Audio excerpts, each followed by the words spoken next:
শুরুতেই হেডলাইন। হিন্দু ভাইরা এক হয়ে যান, তবেই এই চোর সরকারকে বাংলাদেশে তাড়াতে পারব। তৃণমূলের বিরুদ্ধে ক্ষোভে ফেটে পড়লেন সংখ্যালঘুরা। এসএসসি কাণ্ডে 26,000 চাকরি গিয়েছে, এরই মধ্যে এবার 32,000 চাকরি বাতিল। মামলা নিয়ে বড় খবর। দ্রুত করুন, সুপ্রিম কোর্ট যা বলেছে সেটা রাজ্যকে মানতে হবে, সাফ জানিয়ে দিল হাইকোর্ট। এর বিপাকে জ্যোতিপ্রিয় মল্লিক, ইডির এক পদক্ষেপে রাতের ঘুম উঠতে পারে প্রাক্তন মন্ত্রীর। যোগ্য অযোগ্যর তালিকা প্রকাশের আগেই বড় খবর, এসএসসি ভবন অভিযান, চাকরি হারা যোগ্য শিক্ষকদের। দেশের প্রাক্তন প্রধান বিচারপতি চন্দ্রচূড়ের বিরুদ্ধে বিস্ফোরক অভিযোগ, তদন্তের দাবিতে রাষ্ট্রপতিকে চিঠি। দাম বৃদ্ধির পর ফের ঝটকা, আর বাড়িতে ডেলিভারি হবে না এলপিজি সিলিন্ডার, নতুন চিন্তায় গ্রাহকরা। সনাতনী হিন্দুদের সভায় অনুমতি দেয়নি পুলিশ, সোজা হাইকোর্টে ছুটলেন শুভেন্দু অধিকারী। মুর্শিদাবাদে রাষ্ট্রপতির শাসনের আবেদন, কি বলল সুপ্রিম কোর্ট? নতুন রাজ্য সভাপতি নিয়ে ধোঁয়াশা, এরই মধ্যে 6 জেলার সভাপতিদের নাম ঘোষণা করল বিজেপি। হার্টে ব্লকেজ, গুরুতর অসুস্থ রাজ্যপাল সিভি আনন্দ বোস, হাসপাতালে ছুটলেন মুখ্যমন্ত্রী। প্রার্থী দিতেই পারল না বাম বিজেপি, 69টি আসনে বিনা প্রতিদ্বন্দ্বিতায় জয়ী তৃণমূল কংগ্রেস। সিপিএমকে চা খাওয়ার পয়সাও দেয় তৃণমূল, ব্রিগেড সমাবেশের পরেই বিস্ফোরক দিলীপ ঘোষ। গীতা পাঠ থেকে চিন্ময় কৃষ্ণের জন্য প্রার্থনা, জগন্নাথ মন্দির উদ্বোধনের দিনই সনাতনী সম্মেলনের ঘোষণা শুভেন্দুর। দুবের বিরুদ্ধে আদালত অবমাননার মামলার আবেদন, কি জানালো সুপ্রিম কোর্ট? অস্ত্র তুলে নেওয়ার নিদান, ওয়াকফ বিল বিরোধী হিন্দুদের চিনে নেওয়ার ডাক লকেট অর্জুনের। ডোমজুড়ে রাসায়নিক কারখানায় ভয়াবহ আগুন, নিকশ কালো ধোঁয়ায় ঢাকল এলাকা, ঘটনাস্থলে দমকলের 15টি ইঞ্জিন। কড়া নিরাপত্তায় মোড়ে ফেলা হলো এসএসসি ভবন, চাকরিচ্যুতদের মিছিল ঘিরে সতর্ক পুলিশ। প্রিয় দর্শক, এবারে আসছি বিস্তারিত খবরে। এদিন রাস্তায় আন্দোলনে নেমে মমতা বন্দ্যোপাধ্যায়ের বিরোধিতা করেছেন একাধিক সংখ্যালঘু আন্দোলনকারীরা। তারা বলেছেন, ওয়াকফ বোর্ড নিয়ে খেলা করছে মমতা সরকার, পার্লামেন্টে কিছু বলল না, এখানে আবার রাজনীতি দেখাচ্ছে। আমাদের দেশের খায়, আমাদের দেশের পরে, আবার পতাকা তোলার সময় বাংলাদেশের পতাকা তোলে। এদের এখান থেকে বের করে দেওয়া উচিত। হিন্দু মুসলিম করছে কে করছে? এই চোর সরকার করছে। আমি আমার হিন্দু ভাইদের হাত জোর করে বলছি, সব এক হয়ে যান। 78% ভোট এক হলে তবেই আমরা এই চোর সরকারকে বাংলাদেশে তাড়াতে পারবো। অন্যদিকে আরো একজন বিজেপির প্রতিনিধি বলেন, মমতা বন্দ্যোপাধ্যায় সাপকে দুধ খাওয়াচ্ছেন, আর ওই সাপই আমাদের কামড়াচ্ছে। মুসলমানদের কোনো লাভ হয়নি, মানুষকে হত্যা করছে। হিন্দু মুসলিম করছে কে করছে? এই চোর সরকার করছে। ওয়াকফে গরিব মুসলমানদের কোনো লাভ হয়নি, কিন্তু ওয়াকফের বিরোধিতা করতে হলে পার্লামেন্টে করুন। এখানে রাজনীতি করছেন, এখানে একজন হিন্দুকেও কেন মরতে হবে? ওইসব ওয়াকফ কিছু নয়। মমতা দিদি মানুষের জীবন নিয়ে খেলা করছে, রাজনীতি করছে। এখানে মেয়েদের সুরক্ষা নেই। এই দেশের খেয়ে এই দেশে থেকে যারা পাকিস্তানের পতাকা ওড়ায়, তারা সব থেকে বড় বিশ্বাসঘাতক। এদের দেশ থেকে বের করে দেওয়া উচিত। ওয়াকফ বোর্ড তো একটা বাহানা, দিদির শুধু বাংলায় দাঙ্গা করানো দরকার। গাইঘাটা থানার সামনে বিজেপির প্রতিবাদ সভার অস্থায়ী মঞ্চ থেকে মুর্শিদাবাদের ঘটনা নিয়ে হিন্দু সনাতনীদের হাতে অস্ত্র তুলে নেওয়ার বার্তা দিলেন বিজেপি নেতারা। মঞ্চে উপস্থিত বিজেপি নেত্রী রকেট চট্টোপাধ্যায়, বিধায়ক সুব্রত ঠাকুর, মন্ত্রী শান্তনু ঠাকুররা শিক্ষক আন্দোলনে পুলিশের অতি সক্রিয়তা, পাশাপাশি ওয়াকফ বিরোধী আন্দোলনে পুলিশের নিষ্ক্রিয় ভূমিকার প্রতিবাদে উত্তর 24 পরগনার গাইঘাটা থানার সামনে আজ অবস্থান বিক্ষোভ করে বিজেপি। থানা ঘেরাও কর্মসূচি নেওয়া হয় বনগাঁ জেলা বিজেপির পক্ষ থেকে। উপস্থিত ছিলেন লকেট চট্টোপাধ্যায়, অর্জুন সিং, শান্তনু ঠাকুর ও বিধায়ক সুব্রত ঠাকুর। কর্মসূচি ঘিরে পুলিশি নিরাপত্তার ব্যবস্থা ছিল কড়া। ওই সভায় বক্তব্য রাখতে গিয়ে বিজেপির প্রাক্তন সাংসদ লকেট চট্টোপাধ্যায় পুলিশের এবং রাজ্য সরকারের কড়া সমালোচনা করে হিন্দুদের প্রতিরোধ গড়ে তোলার কথা বলেন। সেখানেই তিনি বক্তব্যে বলেন, হিন্দুদের হাতে অস্ত্র অশুভ শক্তিকে বধ করবার জন্য থাকে, তাই সবাইকে বলবো, একতরফা বেশি দিন চলে না। আমাদেরকেও সোজা হতে হবে, আমাদেরকেও হাতে অস্ত্র রাখতে হবে, আমাদেরকেও বাড়ি বাড়ি তৈরি থাকতে হবে। ওরা 100 জন হলে আমাদের 1000 জনকে আওয়াজ তুলতে হবে। এইভাবে যদি প্রতিরোধ গড়ে তুলতে পারি, তাহলেই আগামী দিনে আমরা আমাদের অস্তিত্ব বজায় রাখতে পারবো। 1971 সালে দেখেছিলাম ওপার বাংলা থেকে এপারে এসেছেন, এবার কোথায় যাবেন? বাংলাদেশ যাবেন, পাকিস্তান যাবেন? এখানে থেকেই পরবর্তী জেনারেশনের জন্য লড়াইটা করে যেতে হবে। এদিন অর্জুন সিং বলেন, মমতা ব্যানার্জি মিথ্যাবাদী। মুর্শিদাবাদে একটিও তৃণমূলের বাড়ি ভাঙচুর হয়নি। সেদিন মুর্শিদাবাদে বিএসএফ না ঢুকলে পুলিশের কপালে দুঃখ ছিল। 26,000 নিয়োগ বাতিলের বিষয় নিয়ে এদিন বিজেপি নেতারা বলেন, মুখ্যমন্ত্রী চাকরি বাতিলের দিক থেকে মুখ ঘোরাতে চক্রান্ত করে এই দাঙ্গা গড়িয়েছে। ওয়াকফ বিল নিয়ে সরকারের বিরুদ্ধে আন্দোলন হচ্ছে। তুমি শান্তনু ঠাকুরের বাড়িতে হামলা করো, অর্জুন সিং এর বাড়িতে হামলা করো, কিন্তু তুমি হামলা করেছো নিরীহ মানুষদের উপরে।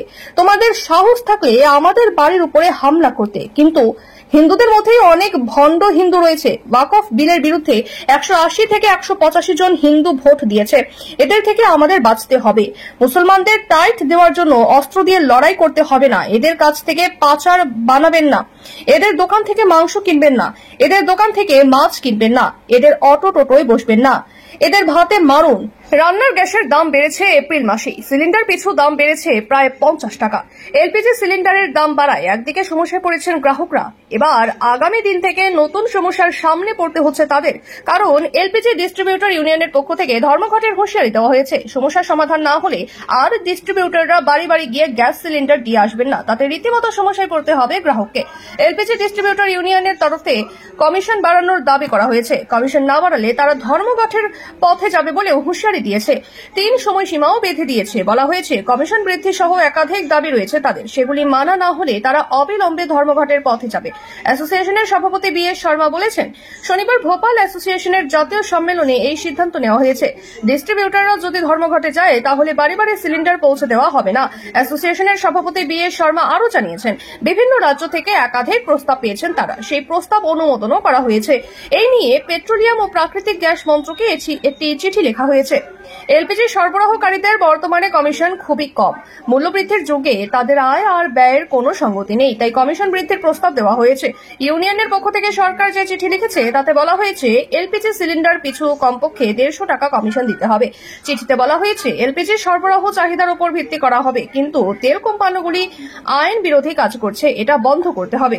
যদি 3 মাসের মধ্যে কমিশন বৃদ্ধি করা না হয়, বাকি সমস্যাগুলি সমাধান করা না হয়, তাহলে ডিস্ট্রিবিউটররা লাগাতার ধর্মঘটের পথেই হাঁটবে। অক্ষয় তৃতীয়ার দিন দীঘায় জগন্নাথ মন্দিরের উদ্বোধন হবে, সেই নিয়ে তোড়জোড় তুঙ্গে। রাজ্যের মুখ্যমন্ত্রী মমতা বন্দ্যোপাধ্যায় নিজে সেখানে থাকবেন, সেই সঙ্গে আরো মানুষ ভিড় করবেন সৈকত শহরে। সেদিনই আবার কাঁথিতে সনাতনী হিন্দুদের নিয়ে সভা করতে চান রাজ্যের বিরোধী দলনেতা তথা নন্দীগ্রামের বিজেপি বিধায়ক শুভেন্দু অধিকারী। এই নিয়ে পুলিশের দ্বারস্থ হলেও অনুমতি মেলেনি, তাই এবার সোজা কলকাতা হাইকোর্টের দ্বারস্থ হলেন তিনি। ইতিমধ্যেই মিলেছে মামলা দায়েরের অনুমতি। সাম্প্রতিক অতীতে বিজেপির একাধিক কর্মসূচিতে পুলিশি অনুমতি না মেলার অভিযোগ উঠেছে। অধিকাংশ ক্ষেত্রেই জল গড়িয়েছে হাইকোর্ট অবধি। অনেক মামলায় শর্ত সাপেক্ষে অনুমতিও দিয়েছেন বিচারপতি। এবার কাঁথিতে সনাতনী হিন্দুদের নিয়ে সভা করতে চেয়ে উচ্চ আদালতের দ্বারস্থ হলেন রাজ্যের বিরোধী দলনেতা। মামলা দায়ের করার অনুমতি দিয়েছেন বিচারপতি তীর্থঙ্কর ঘোষ। জানা যাচ্ছে, জগন্নাথ মন্দির উদ্বোধনের আগে কড়া নিরাপত্তায় মুড়ে ফেলা হয়েছে দীঘাকে। সেদিনই কাঁথিতে সনাতনী হিন্দুদের নিয়ে সভা করতে চান শুভেন্দু।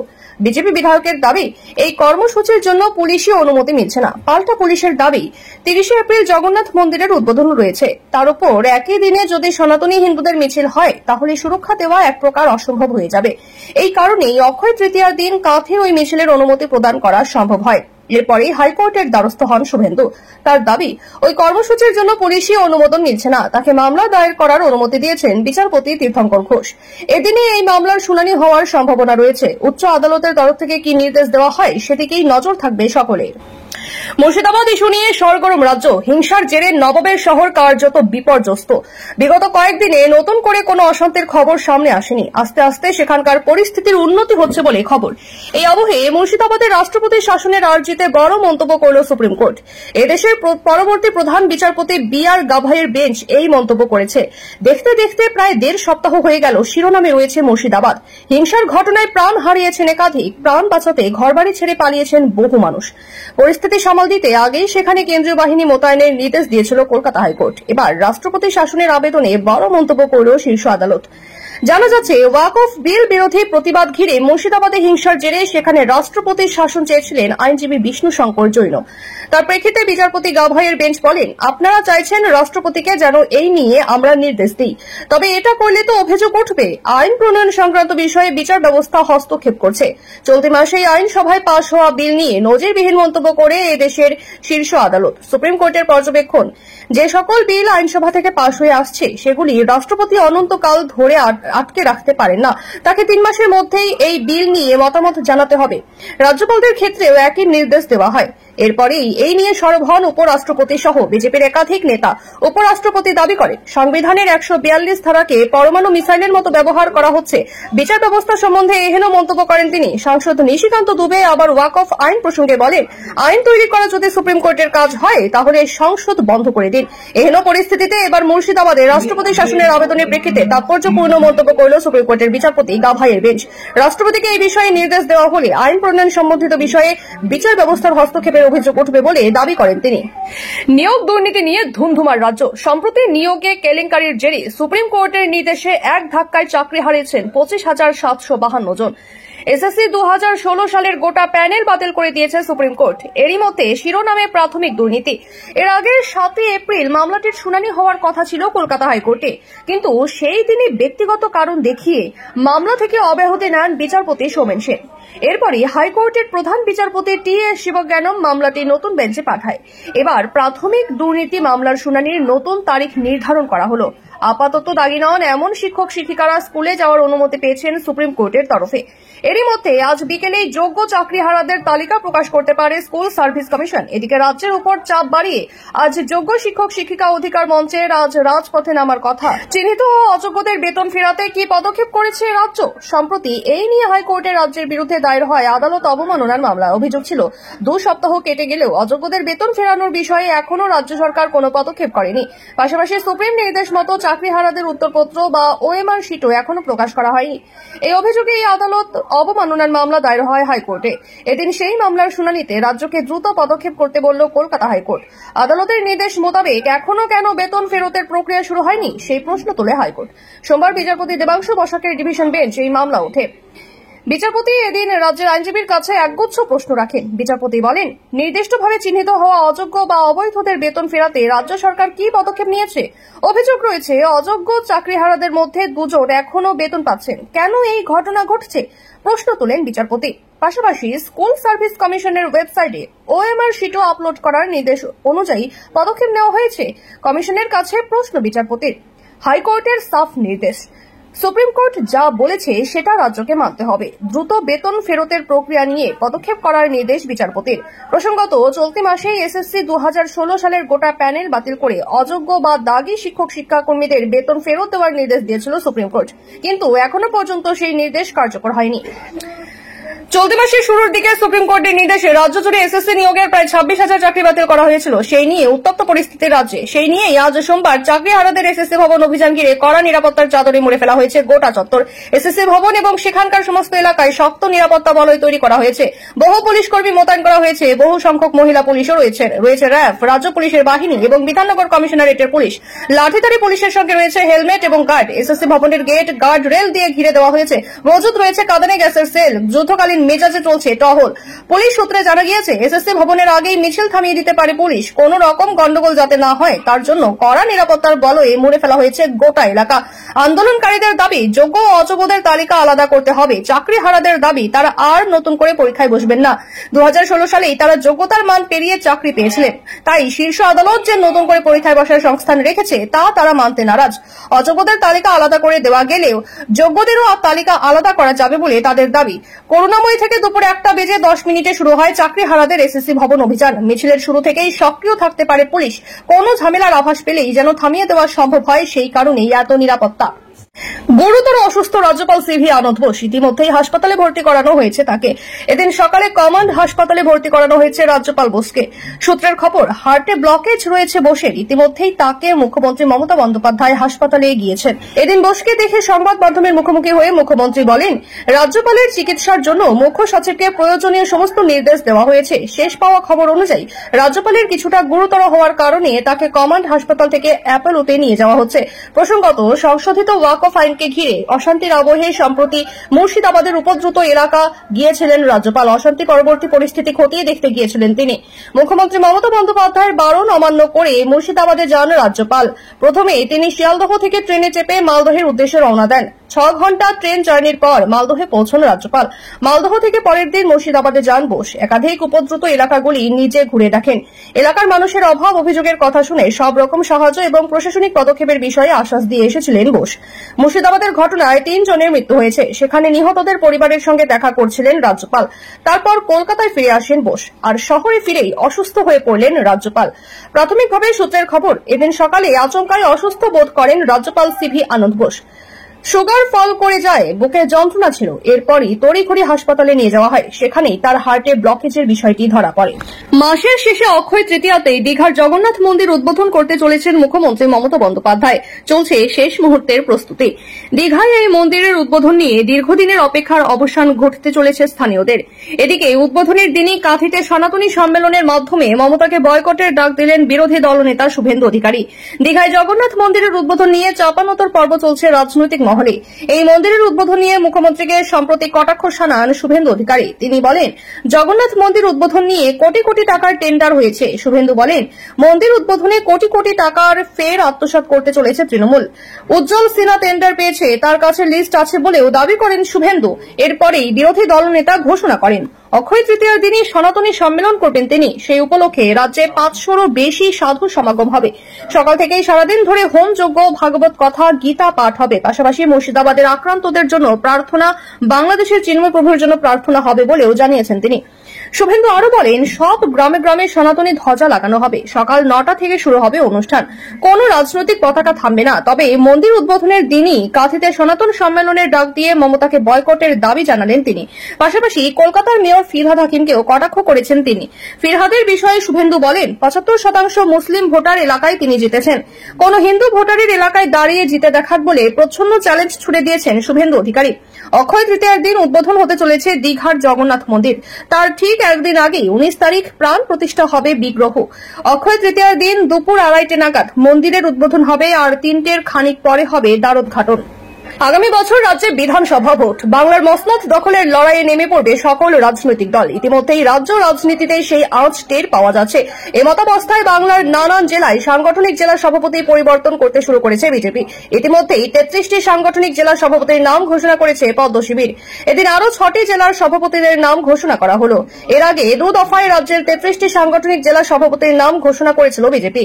রবিবার রানাঘাট, যাদবপুর, ঝাড়গ্রাম, মথুরাপুর, উত্তর দিনাজপুর ও কাটোয়ার সাংগঠনিক জেলা সভাপতিদের নাম ঘোষণা করা হয়েছে।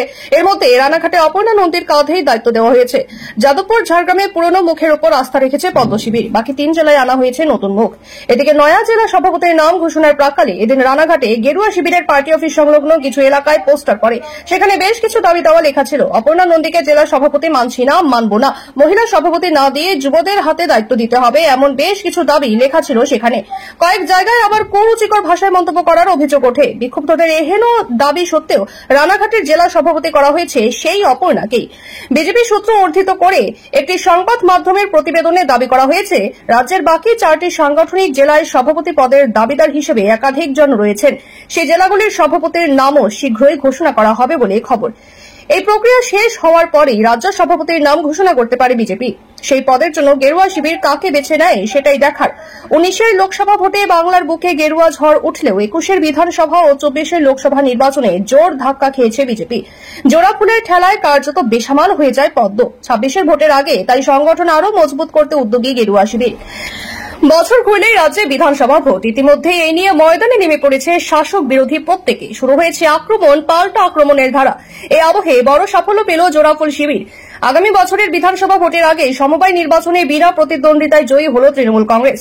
সাম্প্রতিক অতীতে গ্রাম বাংলায় একাধিক সমবায় নির্বাচনে জয়ী হয়েছে তৃণমূল। সবুজ ছাড়ে বেসামাল হয়েছে বিরোধীরা। কোথাও আবার হাড্ডাহাড্ডি লড়াইয়ের পর পরাজিত হয়েছে। তবে এবার শহর সংলগ্ন সমবায় ভোটেও বাজিমাত করল জোড়াফুল শিবির। শহর কলকাতা ঘেঁষা গড়িয়া এলাকায় the Boral union cooperative bank লিমিটেডে ভোট হল। রবিবার সেখানে বিনা প্রতিদ্বন্দ্বিতায় 69টি আসনেই জয়ী হয়েছে তৃণমূল। এই সমবায় ভোটে প্রার্থী দিয়ে পারেনি বাম বিজেপি। বিরোধী দলের কেউ মনোনয়ন জমা না দেওয়ায় প্রায় 2.5 দশক পর সংশ্লিষ্ট সংস্থার 69টি আসনে বিনা প্রতিদ্বন্দ্বিতায় জয়ী হল জোড়াফুল শিবির। এদিন জয়ী প্রার্থীদের হাতে শংসাপত্র তুলে দেয় নির্বাচন পরিচালন কর্তৃপক্ষ।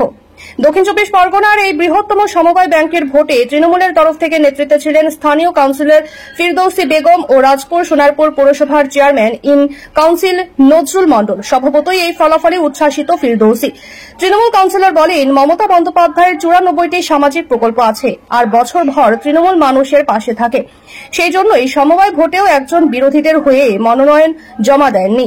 26 বিধানসভা ভোটের আগে শহর থেকে গ্রাম প্রায় সর্বত্রই সমবায় ভোটে তৃণমূলের জয় জয়কার চোখে পড়েছে। এর ফলে বিরোধীদের চাপ আরও বাড়বে বলে মনে করছেন রাজনৈতিক বিশেষজ্ঞরা। এভাবেই চলতে থাকলে আগামী বছরের ভোটেও তাদের চাপে পড়তে হবে বলে মনে করছেন অনেকে।